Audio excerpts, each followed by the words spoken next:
Hi, இது நம்ம technician area. இந்த மாதிரி டெக்னிக்கல் வீடியோ பார்க்குறதுக்கு நம்மளை சப்ஸ்கிரைப் பண்ணி ஃபாலோ பண்ணி வச்சுக்கோங்க. இன்றைக்கி என்ன பார்க்க போகிறோம் அப்படின்னா, ஒரு 3 face induction motor 11 kilowatt motor.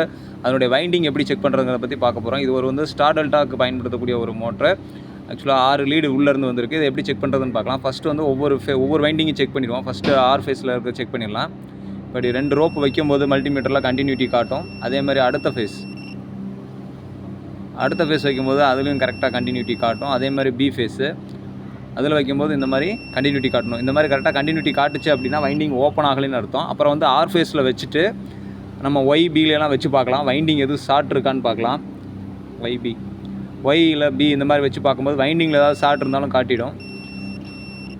ஓகேவா? இப்போ வந்து இது கரெக்டாக இருக்குது. அடுத்து வந்து பார்த்திங்க அப்படின்னா பாடி ஷார்ட் எப்படி பார்க்குறது அப்படின்னா, ஒரு ரோப்பை வைண்டிங்கில் வச்சுக்கிட்டு இன்னொரு ரோப்பை பாடியில் வைக்கும்போது நமக்கு கண்டினியூட்டி வந்துச்சுன்னா மோட்ரு பாடி ஷார்ட் ஆயிருக்குன்னு அர்த்தம். தேங்க்யூ.